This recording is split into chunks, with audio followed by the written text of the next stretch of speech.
अध्यारोपण का सिद्धांत या प्रिंसिपल ऑफ सुपरपोजिशन। अध्यारोपण का सिद्धांत या प्रिंसिपल ऑफ सुपरपोजिशन। तो इस प्रकार के सिद्धांत को आप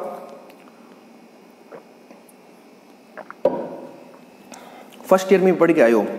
जब आप विद्युत चुंबकीय की जो आपकी बुक थी उसमें जब आप कूलाम का नियम पढ़ा तो वहां पर भी एक अध्यारोपण के सिद्धांत की बात आई थी।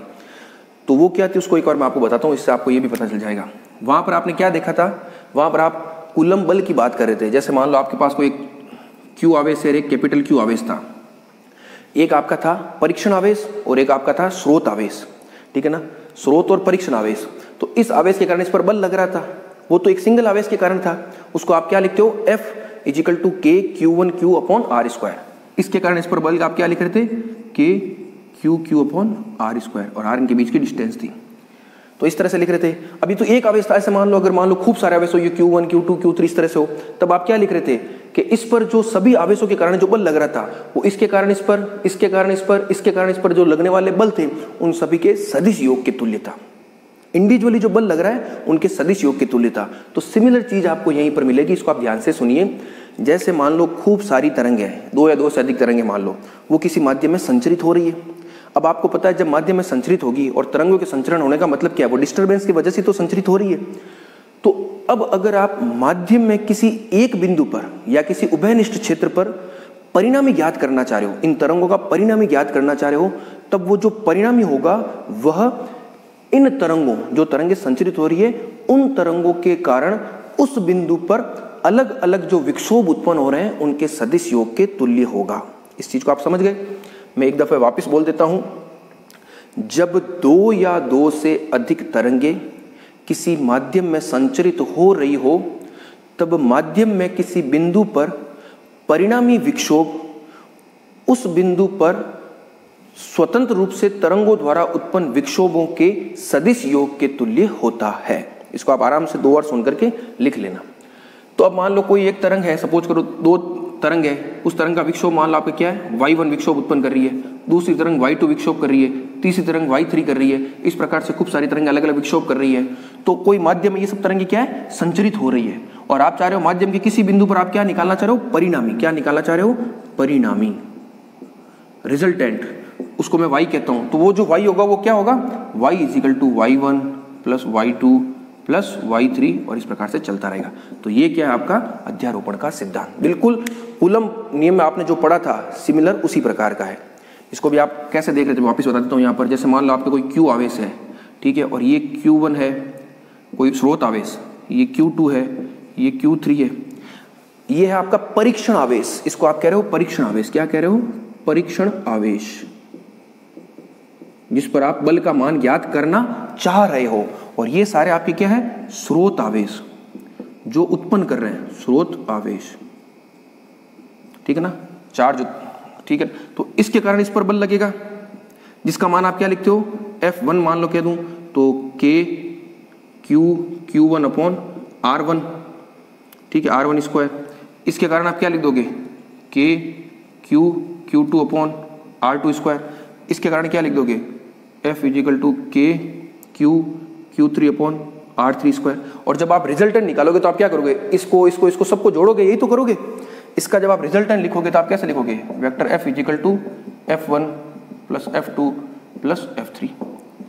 तो सिमिलर चीज यहीं पर है कि जब मान लो माध्यम में कोई तरंगें संचरित हो रही है तो किसी बिंदु पर परिणामी विक्षोभ जो होगा वो तरंगों द्वारा उस बिंदु पर, बिंदु वो सेम रहेगा, उसी बिंदु की बात कर रहे हैं, उस बिंदु पर, जैसे ये फिक्स था बिंदु यहाँ पर Q, उसी प्रकार से ये बिंदु फिक्स है, उस बिंदु पर इन तरंगों द्वारा उत्पन्न विक्षोभों के सदिश योग के तुल्य होगा। तो ये है आपके अध्यारोपण का सिद्धांत। बिल्कुल बेसिक था जो मैंने आपको बता दिया, इसको आप नोट कर लेना। ये डेफिनेशन कभी कभी पूछ ली जाती है और मैंने कूलम के नियम से भी आपको कंपेयर करके बता दिया, सिर्फ बताने के लिए। वैसे कूलम नियम को हम कभी और डिस्कस करेंगे, ये अच्छा टॉपिक है, इसको हम आगे देखेंगे। तो अध्यारोपण का सिद्धांत आपको समझ में आ गया। अब हम आते हैं व्यतिकरण की घटना पर कि व्यतिकरण होता क्या है। वो बड़ा डिटेल टॉपिक है, उसको हम देखते हैं। तो व्यतिकरण बेसिकली क्या है, इसको एक एक मिनट रुकिए, मैं लिख देता हूँ, लिख करके हम समझेंगे थोड़ा अच्छा रहेगा।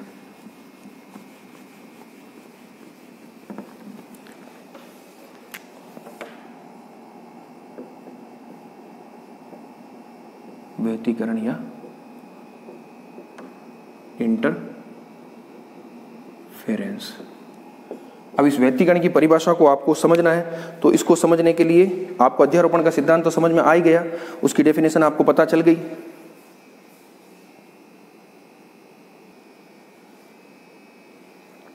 तो हम व्यतिकरण को देख रहे हैं, मैंने व्यतिकरण की एक परिभाषा लिख रखी है यहाँ पर, इस परिभाषा को आप आराम से देखिए और इस परिभाषा को नोट करने के लिए आप आराम से वीडियो को पॉज करके इसका स्क्रीनशॉट ले लीजिए, इस परिभाषा को आप नोट कर लीजिए। अब इसको आप समझिए ये है क्या। मैं एक बार इसको बोल देता हूँ, फिर एक एक जो टर्म हम इसमें यूज ले रहे हैं उसको हम समझते हैं। मैंने क्या कहा, जब दो या दो से अधिक प्रकाश तरंगे जो कला संबद्ध स्रोतों से उत्पन्न हुई हो, जिनकी आवृत्ति या तरंग दैर्ध्य समान जबकि आयाम लगभग समान हो, किसी माध्यम में एक साथ एक ही दिशा में संचरित हो रही हो, तो माध्यम के किसी बिंदु पर परिणामी तीव्रता या आयाम अधिकतम तथा किन्हीं बिंदुओं पर न्यूनतम प्राप्त होता है। अर्थात माध्यम के विभिन्न बिंदुओं पर परिणामी तीव्रता भिन्न भिन्न प्राप्त होती है। यह घटना व्यतिकरण कहलाती है। ठीक है, इसको आपने नोट कर लिया। अब इस बड़ी डेफिनेशन को हम क्या करते हैं, पार्ट्स में बांट करके समझते ये है क्या। तो व्यतिकरण बेसिकली क्या है कि किसी भी माध्यम में जो प्रकाश तरंगें संचरित हो रही है, हम प्रकाश तरंगों की क्यों बात कर रहे हैं, क्योंकि हम इंटरफेरेंस इन लाइट पढ़ रहे हैं। इंटरफेरेंस इन साउंड वेव्स भी होता है ध्वनि तरंगों में, तो वो अलग बात हो जाएगी, तब वो हम लिख देंगे ध्वनि तरंगे। अभी हम लाइट की बात कर रहे हैं। तो मान लो कोई तरंगे, प्रकाश तरंगे हैं, वो किसी माध्यम में संचरित हो रही है, तो हम जानते हैं अगर माध्यम में संचरित हो रही है तो किसी बिंदु पर हम परिणामी प्राप्त करेंगे, तो उस परिणामी का क्या होगा, कुछ ना कुछ मान होगा। तो परिणामी का मान किसी बिंदु पर अधिकतम भी हो सकता है, किसी बिंदु पर न्यूनतम भी हो सकता है। तो ये इस प्रकार की जो घटना है वो क्या कहलाती है, आपके व्यतिकरण कहलाती है। लेकिन इसमें बहुत सी बातें छुपी हुई है। एक तो आवृत्ति समान होनी चाहिए, ठीक है ना, आवृत्ति और तरंग दैर्ध्य समान होंगे तो उसका वेग भी समान हो जाएगा। दूसरा मेन चीज क्या है, कला संबद्ध स्रोतों से उत्पन्न होनी चाहिए, ये वेरी इंपॉर्टेंट है। अभी तो हम व्यतिकरण का मैथमेटिकल एनालिसिस करेंगे, बाद में हम एक छोटा सा टॉपिक देखेंगे जिसमें पढ़ेंगे व्यतिकरण के लिए आवश्यक शर्तें।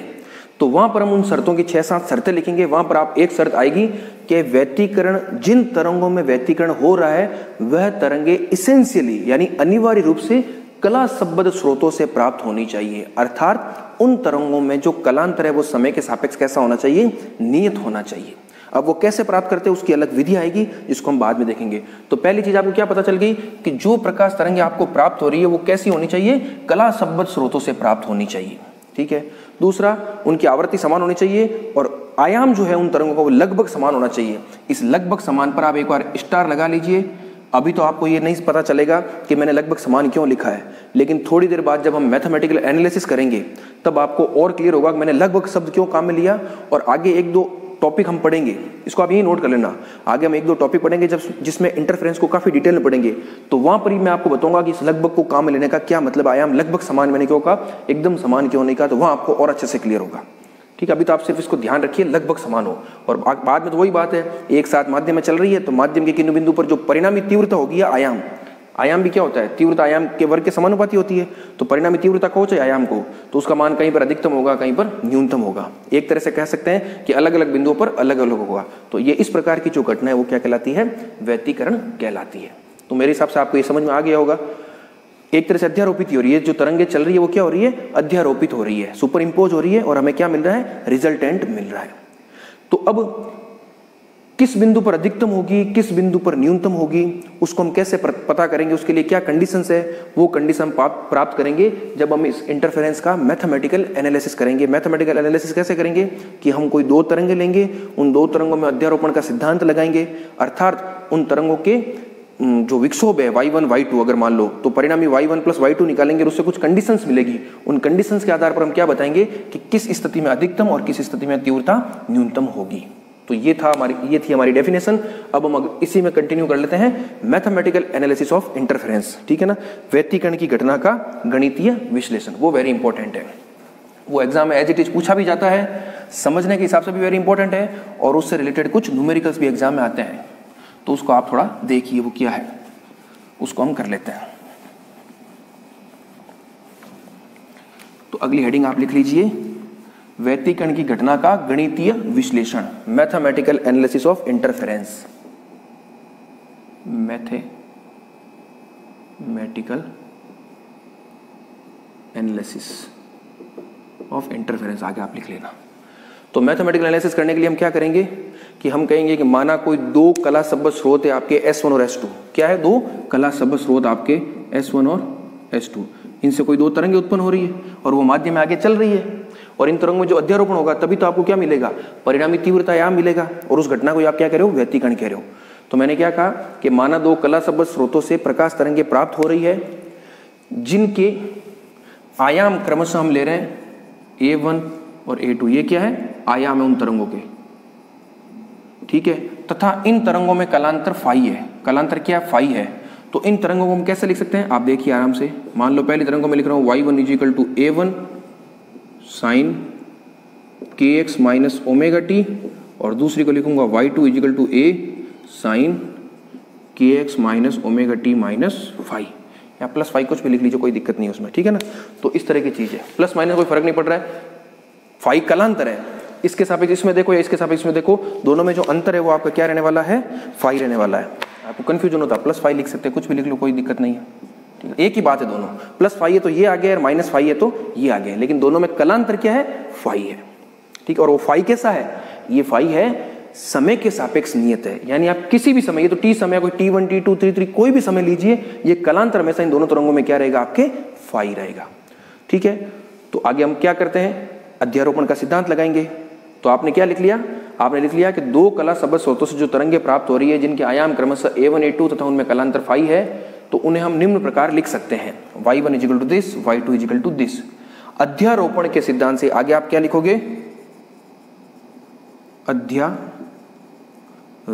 के सिद्धांत से परिणामी क्या हो जाएगा? परिणामी को मैं y कहूं तो y हो जाएगा y1 प्लस y2। बस, तो इस y1 प्लस y2 को मैं थोड़ा ऊपर इधर क्लियर कर देता हूं एक बार, ठीक है। इसको साफ कर देता हूं, मैं एक बार वापस लिख दूंगा ताकि पूरा बोर्ड काम में आ जाएगा। इसको मैं एक बार वापस लिख दूं। ये y1 था आपका A1 sine kx minus omega t, और y2 था A2 sine kx minus omega t plus phi, और जो परिणामी आप लिख रहे थे y, वो आप क्या लिख रहे हो? y1 plus y2। तो बस अब मैथमेटिक्स से करते हैं फटाफट। A1, ठीक है, मैथमेटिक्स को कर लेते हैं। इस मैथमेटिक्स को आप एक बार आराम से देखिए किस तरह से आप लिखोगे। मैं एक बार पूरा इसको सॉल्व करके आपको दिखा देता हूं। तो देखिए y is equal to A1 sine kx minus omega t plus A2 plus phi. इसको थोड़ा सॉल्व करते हैं। A1 sine kx minus omega t plus A2, ये साइन A प्लस B, इस फॉर्मूले को लगा दे तो क्या हो जाएगा? Sine kx minus omega t cos phi plus cos kx minus omega t sine phi, ठीक है। ये मैंने फॉर्मूला काम में ले लिया साइन A प्लस B का। आगे इसको और सॉल्व करते हैं। अब मैं काम करूँ, साइन kx वाले को एक साथ लिख देता हूँ। तो देखो ये क्या हो जाएगा? A1 plus A2 cos phi एक साथ, और इसके साथ आ जाएगा sine kx minus omega t plus ये पद पूरा अलग बचा रह जाएगा, वो क्या रहेगा? A2 sine phi cos kx minus omega t. इसको आप इक्वेशन नंबर कोई 1 दे दीजिए, y आ गया। तो ये हमने इसको सॉल्व करके देख लिया। अब इसको आगे और सॉल्व करते हैं। तो आगे और सॉल्व करने का क्या तरीका होगा उसको आप देखिए। अब मैं क्या कर रहा हूं, ये क्या है? एक कांस्टेंट है, देखो A1 कांस्टेंट है, A2 भी कांस्टेंट है, फिक्स है इसके कुछ मान, और फाई भी क्या है? फिक्स है। फाई फिक्स है तो cos फाई का मान भी क्या होगा? फिक्स होगा। उसी प्रकार से A2 साइन फाई भी कांस्टेंट है, ये भी क्या एक प्रकार का कांस्टेंट भाग ही है, लेकिन ये तो परिवर्तित होगा क्योंकि t बदलेगा तो ये मान बदल जाएगा, t बदलेगा तो ये मान भी बदल जाएगा, लेकिन ये पार्ट क्या है? कांस्टेंट है। तो इन कांस्टेंट राशि को मैं क्या एक सेपरेट कांस्टेंट के रूप में प्रतिस्थापित कर देता हूं। तो मैं क्या लिखूंगा? माना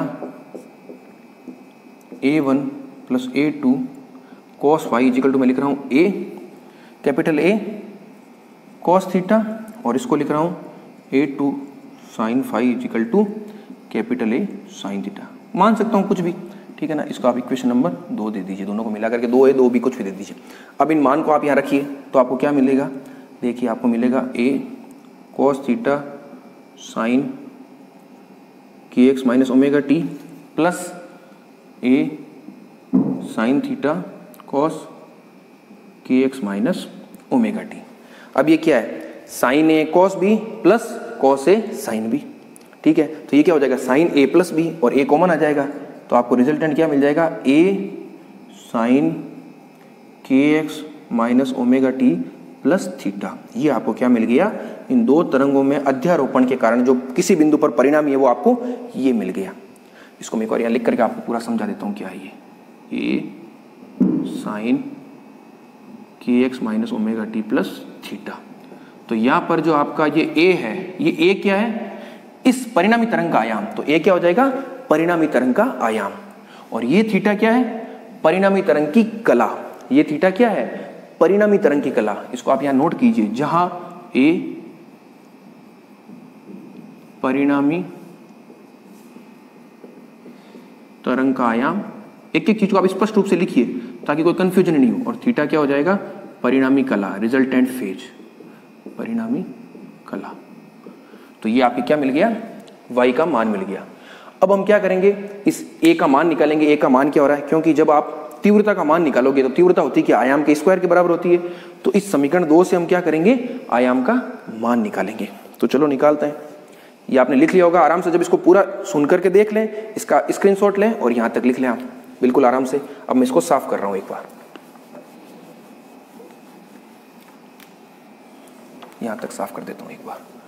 अब आपको a का मान निकालना, तो a का मान आप इन दोनों समीकरणों से निकालोगे। कैसे निकालोगे, इन दोनों को स्क्वायर करके जोड़ोगे तो cos square theta plus sine square theta 1 हो जाएगा। इधर क्या बच जाएगा, a स्क्वायर बच जाएगा। तो समीकरण 2a और b को वर्क करके जोड़ने पर, तो मैं सीधा लिख रहा हूँ, a स्क्वायर क्या हो जाएगा, a1 plus a2 cos phi का whole square plus a2 sine phi का होल स्क्वायर। इसको ओपन करोगे, देखो a1 square plus a2 square cos square phi plus 2a1 a2 cos phi, और इधर आएगा a2 square sine square phi. तो a2 square common आ जाएगा, sine cos square phi plus sine square phi 1 हो जाएगा। तो रिजल्टेंट क्या मिल रहा है, मैं सीधा लिख रहा हूँ, आप आराम से देख लेना। रिजल्टेंट आपको ये मिल जाएगा 2a1 a2 cos फाई। ये आपके क्या आ गया, a स्क्वायर का मान आ गया। ये परिणामी आयाम आ गया आपका, ठीक है। a निकालोगे तो पावर क्या हो जाएगी, 1/2 हो जाएगी, ठीक है ना। अगर मान लो आपको a निकालना है तो आप क्या कर दोगे, पावर 1/2 कर दोगे, एक ही बात। और परिणामी कला क्या हो जाएगी, परिणामी कला के लिए आप थीटा निकालना है तो आप क्या करोगे, इन दोनों को डिवाइड करोगे। तो मैं ऐसा लिख सकता हूं, tan theta is equal to a2 sine phi upon a1 a2 cos phi. ये आपके क्या आ गई, परिणामी कला आ गई। थीटा tan थीटा भी लिख सकते हो और cot थीटा भी लिख सकते हो, कोई फर्क नहीं पड़ने वाला है। और थीटा निकालोगे तो इधर हो जाएगा tan इनवर्स ऑफ दिस, एक ही बात है। तो ये हमने क्या निकाल लिया, उस परिणामी तरंग के आयाम का मान निकाल लिया और उसके परिणामी कला का मान निकाल लिया। ये एज इट इज पूछे जाते हैं। अब परिणामी तीव्रता क्या होगी वो देखो आप, परिणामी तीव्रता, तीव्रता आप जानते हो, तीव्रता क्या होती है, आयाम के समानुपाती होती है। समानुपाती घटाओगे तो मान लो यूनिट कोई नियतांक आ रहा है, तो मैं इस आई को क्या लिख सकता हूँ, इसका स्क्वायर कर दूं सीधा, तो a1 square plus a2 square plus 2a1 a2 cos phi. तो ये आपकी क्या आ गई, परिणामी तीव्रता आ गई। अगर आपको इसको तीव्रता के पदों में लिखना है तो जो a1 स्क्वायर है, a1 स्क्वायर क्या होगा, देखो इधर देखो आप, a1 स्क्वायर क्या हो जाएगा, i1 के बराबर हो जाएगा, और a2 स्क्वायर क्या हो जाएगा, i2 के बराबर हो जाएगा। क्योंकि पहली तरंग का आयाम a1 है तो पहली तरंग की तीव्रता उसके आयाम के स्क्वायर, दूसरी a2 स्क्वायर। तो इसको अगर आप मान लो तीव्रता के पदों में लिखना चाहो तो कैसे लिखोगे, ये हो जाएगा i1 प्लस ये i2, और ये a1 a2 है तो क्या हो जाएगा, रूट i1 i2। तो इसको लिखोगे 2 root i1 i2 cos phi. तो ये आपके क्या आ गया, परिणामी तीव्रता का मान आयाम के पदों में और तीव्रता के पदों में। तो ये आपका था पूरा डेरिवेशन, जिसमें हमने दो तरंगें ली और उसके परिणामी आयाम के मान को और परिणामी तीव्रता के मान को निकाल लिया।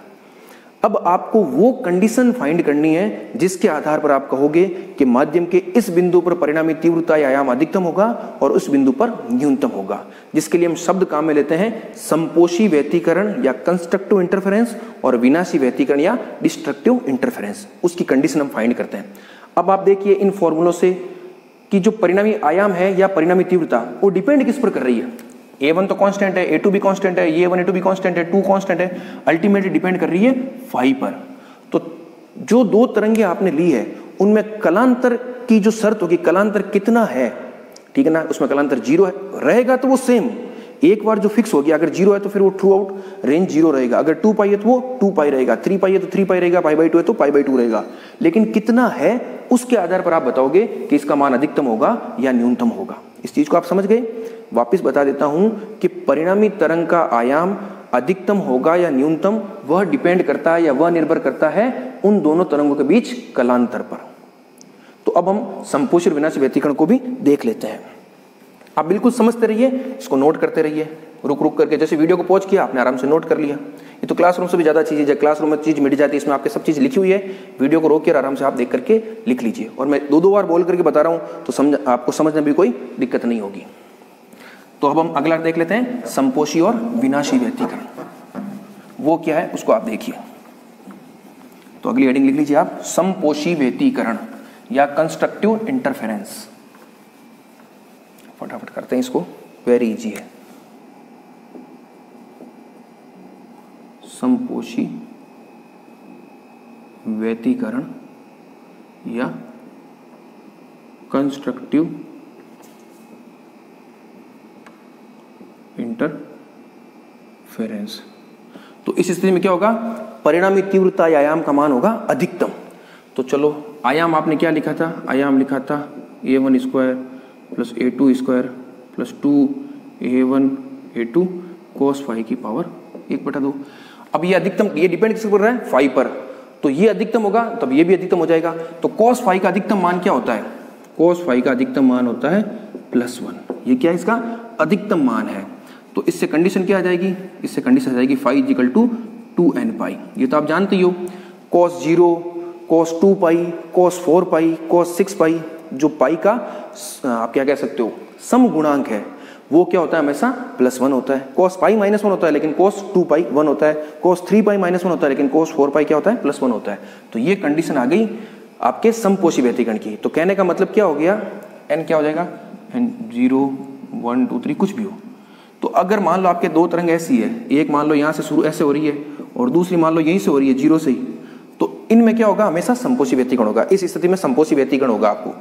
और मान लो कोई ऐसी स्थिति है जब ये 2 पाई से शुरू हो रही है, तो इनमें भी क्या होगा, समपोषी व्यतिकरण होगा। अर्थात इन दोनों तरंगों में कलांतर अगर इस शर्त का पालन कर रहा है तो उस स्थिति में क्या होगा, समपोषी व्यतिकरण होगा।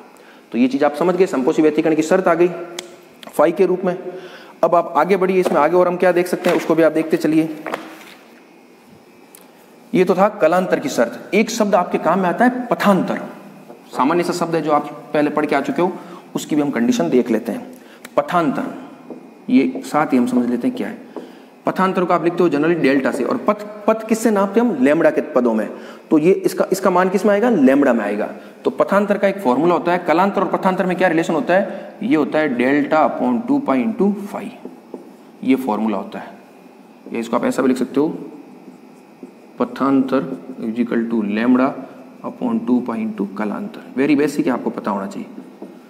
तो समपोषी व्यतिकरण के लिए आपने फाई तो क्या निकाल लिया, कलांतर तो 2n पाई देख लिया। तो अब अगर पथांतर पूछे कि पथांतर की क्या शर्त इसमें फॉलो होगी, तो ये लीजिए λ/2 पाई इंटू 2n पाई, तो पाई 2 ये कट गया, डेल्टा क्या हो गया, n लैम्बडा। तो चाहे n लैम्बडा कहो तो चाहे ये कहो आप 2n पाई, दोनों सेम है और दोनों क्या है, समपोषी व्यतिकरण की शर्त है। अब समपोषी व्यतिकरण में आयाम का मान क्या था, अधिकतम था। आयाम आपने क्या लिखा था, a1 square plus a2 square plus 2a1 a2 cos phi, ये तो हम जानते हैं, और समपोषी व्यतिकरण में ये 1 हो जाएगा। तो पीछे क्या बचेगा, a1 square plus a2 square plus 2a1 a2। तो इसको मैं ऐसा लिख सकता हूँ, a square is equal to a1 plus a2 का होल स्क्वायर, या a is equal to a1 plus a2।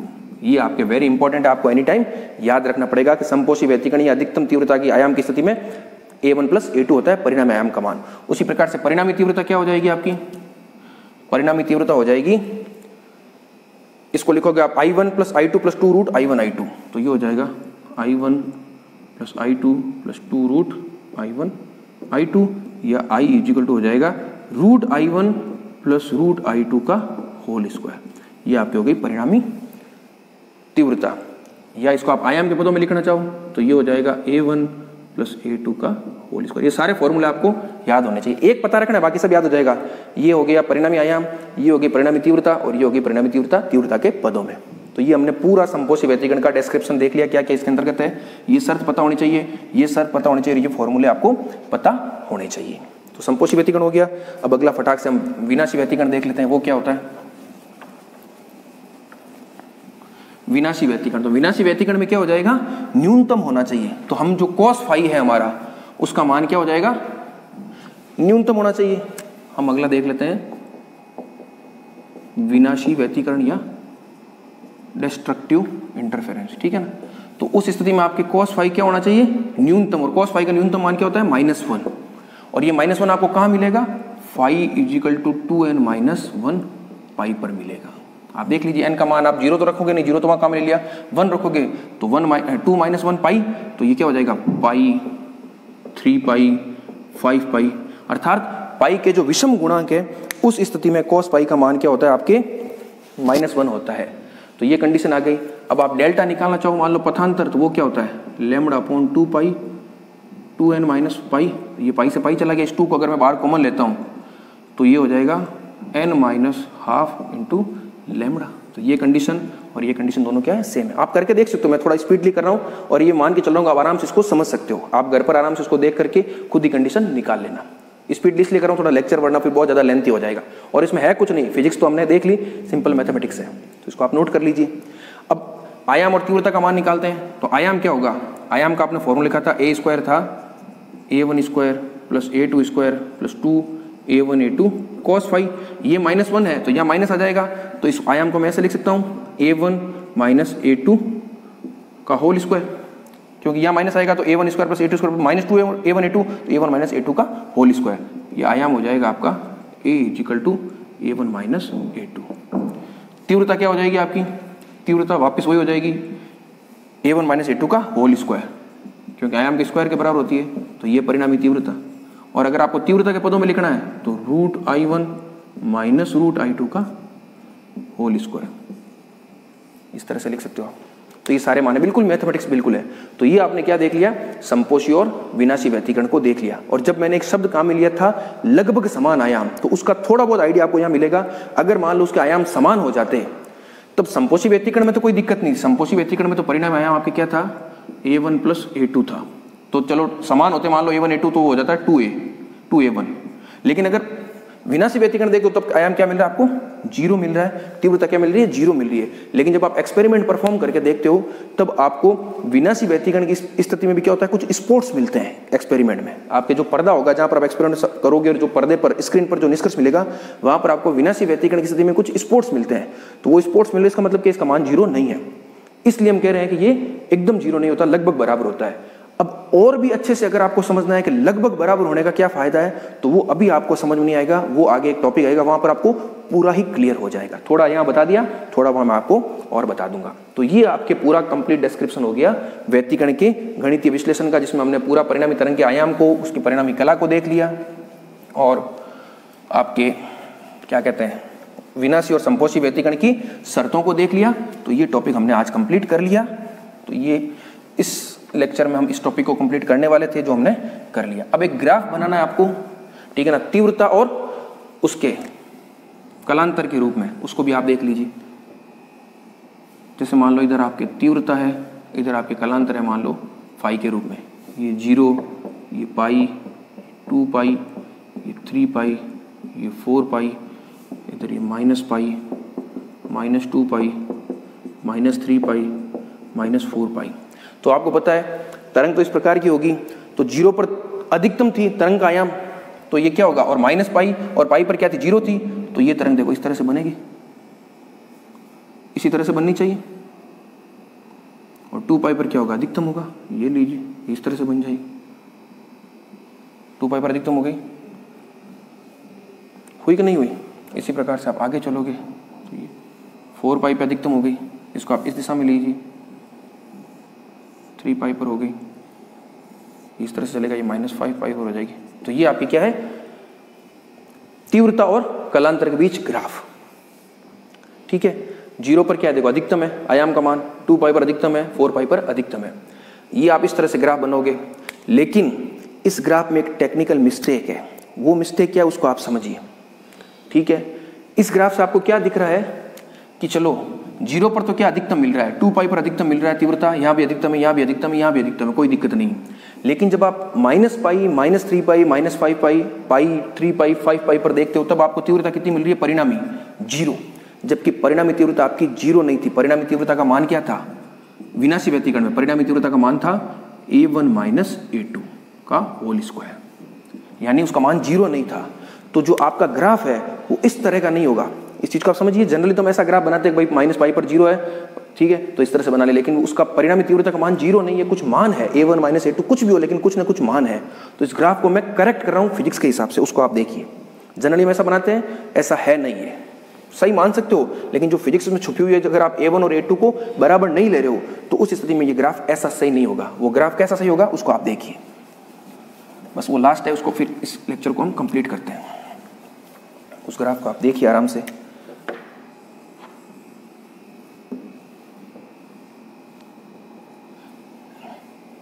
इस लाइन पर आपको क्या मिल रही है, परिणामी तीव्रता। तो मैं एक ये लाइन बना रहा हूं,